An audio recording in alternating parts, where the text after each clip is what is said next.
ഇതൊരു butterfly induction കുക്കറാണ്. ഇത് complaint കാണിക്കുന്നത് ഓൺ ചെയ്യുമ്പോൾ E1 എറർ കാണിച്ച് നിൽക്കുക. ഇത് എന്താ കംപ്ലൈൻ്റ് എന്ന് അഴിച്ച് നോക്കാം.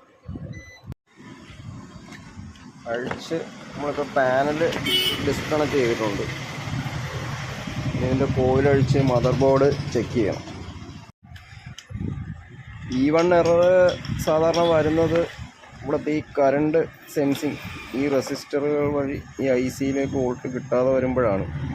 ഈ റെസിസ്റ്ററുകൾക്ക് കംപ്ലൈൻ്റ് ഉണ്ടോ എന്ന് വോൾട്ട് ചെക്ക് ചെയ്ത് നമ്മൾ നോക്കണം. ബാക്ക് സൈഡിൽ കപ്പാസിറ്റർ മൈനസിൽ വെക്കുക. അതിന് ഇവിടെ ചെക്ക് ചെയ്യുമ്പോൾ ഇവിടെ നമുക്ക്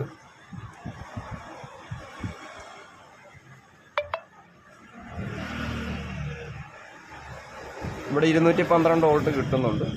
അവിടെ നിന്ന് ഈ റെസിസ്റ്റർ വഴി ഇവിടെ കിട്ടണം. ഇവിടെയോ വോൾട്ട് കിട്ടുന്നുണ്ട്. പിന്നെ ഈ റെസിസ്റ്റർ വഴി ഇപ്പുറത്ത് കിട്ടണം.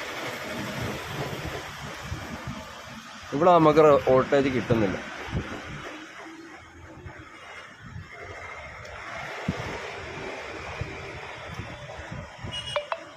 ഇവിടെ 3 വോൾട്ട് കിട്ടേണ്ടതാണ്, അത് കിട്ടുന്നില്ല. ഓംസ് വാല്യൂ ആണ് കാണിക്കുന്നത്. ഇവിടെ നമുക്ക് ഈ റെസിസ്റ്റർ ഓപ്പൺ ആയിട്ടുണ്ടോ എന്ന് ചെക്ക് ചെയ്ത് നോക്കാം. റെസിസ്റ്ററിൻ്റെ വൺ സൈഡ് ഓപ്പൺ ചെയ്ത് വെച്ചിട്ടുണ്ട്. റെസിസ്റ്റർ കംപ്ലൈൻ്റ് ആണ്.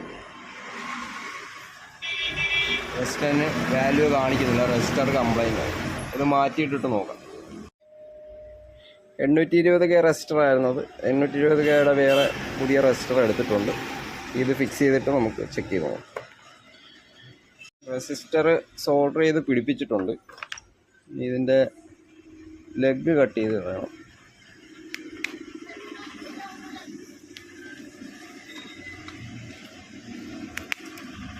ഇത് ചെയ്യുമ്പോൾ ഷോക്ക് ഏൽക്കാതിരിക്കാൻ സേഫ്റ്റി നിർബന്ധമായും പാലിക്കുക. ഇപ്പോൾ റെസിസ്റ്റർ നമ്മൾ മാറിയിട്ടുണ്ട്. നമുക്കിവിടെ നേരത്തെ വോൾട്ടേജ് കിട്ടുന്നില്ലായിരുന്നു. ഇപ്പോൾ നമുക്ക് അവിടെ 3 വോൾട്ടിനടുത്ത് 2.9 വോൾട്ട് നമുക്കിവിടെ കിട്ടുന്നുണ്ട്. ഇനി ഇത് സെറ്റ് ചെയ്ത് E1 എറർ മാറിയോ എന്ന് നമുക്ക് നോക്കാം. ഇപ്പോൾ ബോർഡും കോയിലും ഒക്കെ തിരിച്ച് ഫിറ്റ് ചെയ്തിട്ടുണ്ട്. ഇനി ഇവിടെ തെർമൽ പേസ്റ്റ് ഇട്ടുമില്ല. ഇച്ചിരി ഡ്രൈ ആയിരിക്കും. അവിടെ പേസ്റ്റ് തേക്കണം. പേസ്റ്റ് അപ്ലൈ ചെയ്തിട്ടുണ്ട്. ഇനി പാനൽ കണക്ട് ചെയ്ത് നമുക്ക് വർക്ക് ചെയ്ത് നോക്കാം. ഇൻഡക്ഷൻ നമ്മൾ തിരിച്ച് സെറ്റ് ചെയ്തിട്ടുണ്ട്. ഇനി ഇതൊന്ന് ഓൺ ചെയ്ത് നോക്കാം. E1 എറർ മാറിയോ എന്നറിയാം. E1 എറർ മാറിയിട്ടുണ്ട്. നമ്മൾ ഓൺ ചെയ്യുമ്പോഴേ E1 എററിലേക്കായിരുന്നു വരുന്നത്.